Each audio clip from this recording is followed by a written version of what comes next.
અરવલ્લી જિલ્લાના Bhiloda sub district hospital ખાતે પત્રકારો અને પોલીસ મિત્રો માટે હેલ્થ બોડી ચેકઅપનું આયોજન કરવામાં આવ્યું હતું, જેમાં પત્રકારો અને પોલીસના સ્વાસ્થ્યની ચિંતા કરી ભારતીય જનતા પાર્ટીના જિલ્લા ઉપપ્રમુખ રાજેશ નીનામા અને ડૉક્ટર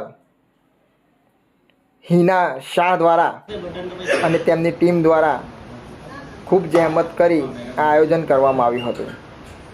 જોતા રહો અજય એ ભાટિયા સાથે, ભાટિયા 15 ન્યૂઝ, અરવલ્લી, મોડાસા।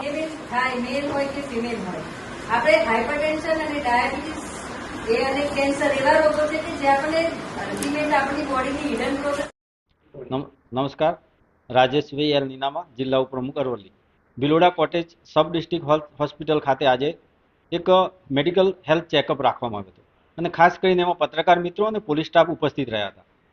ખાસ આ હોસ્પિટલ હમણાં જ તાજેતરે 38 કરોડમાં સરકારે બનાવી છે, પણ અહીંના અમારા મેડમે જે માહિતી આપી અમને રોગ વિશે, અને એમાંથી એમણે જે પત્રકાર મિત્રો ખાસ કરીને જે ખૂબ ભાગદોડવાળી જિંદગી જીવતા હોય છે, સાથે સાથે પોલીસ મિત્રો પણ એમને સમજાવવા પણ આવ્યા કે ડાયાબિટીસ, બીપી અને આ બધાને તમે અવગણશો નહીં અને શું કરવાથી તમારી બોડી ફિટ રહેશે, એ તમામ સંપૂર્ણ માહિતી અમારા મેડમ શ્રી હિનાબેને આપી। અને સાથે સાથે એટલું મારે ચોક્કસ કહેવું છે કે તમે અને તમામ નાગરિકો પોતાના હેલ્થનું ચેકઅપ રાખશો તો સૌ સુખી રહેશો અને પરિવાર પણ સુખી રહેશે। આદરણીય નરેન્દ્રભાઈ મોદી સાહેબનો પણ આ જ એમ છે કે આપણે સૌ સુખી રહીએ। ખાસ કરીને મેડમે ઝીણી ઝીણી બાબતોએ પત્રકાર મિત્રોને ખૂબ સુંદર માહિતી આપી અને એમને એ પણ કહ્યું છે કે આ હોસ્પિટલ 24 કલાક ખુલ્લી રહેતી હોય છે, નિઃશુલ્ક છે અને તમામ ગરીબ દર્દીઓનું, રાજસ્થાન ગુજરાતના તમામ દર્દીઓનું સંપૂર્ણ સારવાર ફ્રીમાં થાય છે, એ વાતની ચોક્કસ ખાતરી આપી છે।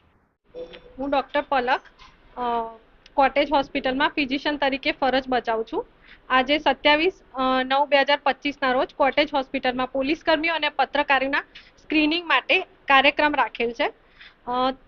પત્રકારો અને પોલીસ કર્મીઓની જિંદગી ખૂબ દોડધામ ભરી હોય છે, તેઓ પોતાનું રૂટીન સ્ક્રીનિંગ એવું કરાવતા નથી, એટલે તેમના સ્વાસ્થ્ય માટે અમે જેટલા પ્રયત્નો કરીએ એટલા ઓછા છે। સ્ક્રીનિંગ કરી શકીએ, જેમને જેટલી હેલ્પફુલ કરી શકીએ એના માટે કાર્યરત કરીએ છીએ।